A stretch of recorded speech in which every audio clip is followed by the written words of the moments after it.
What's going on, old school scares? Welcome back to the channel. We haven't done a video in quite a bit, and I just went and saw the new Scream movie, and I wanted to give you my review. So Scream 2022, Scream 5, whatever you want to call it. As I was thinking back in the movie, I would tell you out of the Scream series, and I'm going to do a review of the Scream series soon and kind of rank them. I would say this is probably I would say it's, in my opinion, the third best Scream movie. I think the original Scream is absolutely incredible. I actually really like what they did with Scream 4. I would put this right behind Scream 4 and just ahead of Scream 2. And I'll go more in depth with that when I do my review on the series. But I just wanted to take a few minutes and do a quick review of the movie. Try not to put any spoilers in there. And just tell you why I like the movie and why I would recommend it to you. I would recommend this movie. I think it's very, very good. I thought there was a lot of cool things in the movie. There's a few things in the movie, and again, I'm going to try to stay spoiler-free and keep the review pretty brief here for you, just a couple of minutes, so you can go see it for yourself. But there's kind of the thing with Scream that's always been great is it exists kind of in the real world, if you will, versus kind of the Hollywood world where nobody knows what's going on with horror movies.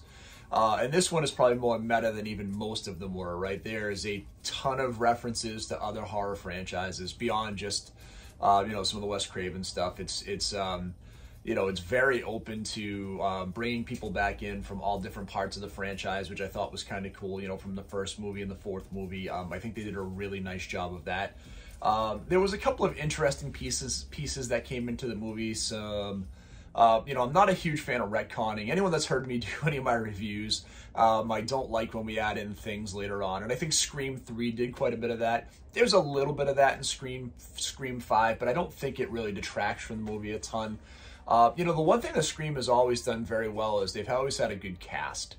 And they continue to do really good work with having a great cast in the movie. Again, they just bring good actors into the movie. There's not a ton of times when you're watching the series where an actor takes you out of the movie. And I think that's always very well done. And I will tell you that, Courtney Cox, Nev Campbell, David Arquette are back in the movie. And I think it's cool to see the evolution and growth of those characters.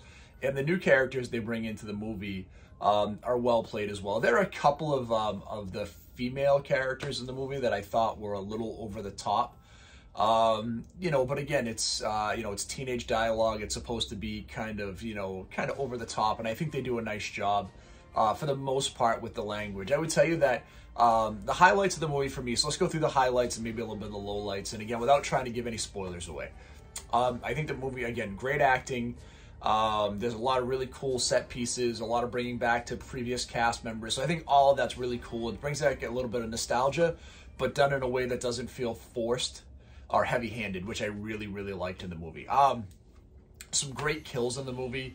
Some really good tension building and fake tension building in the movie.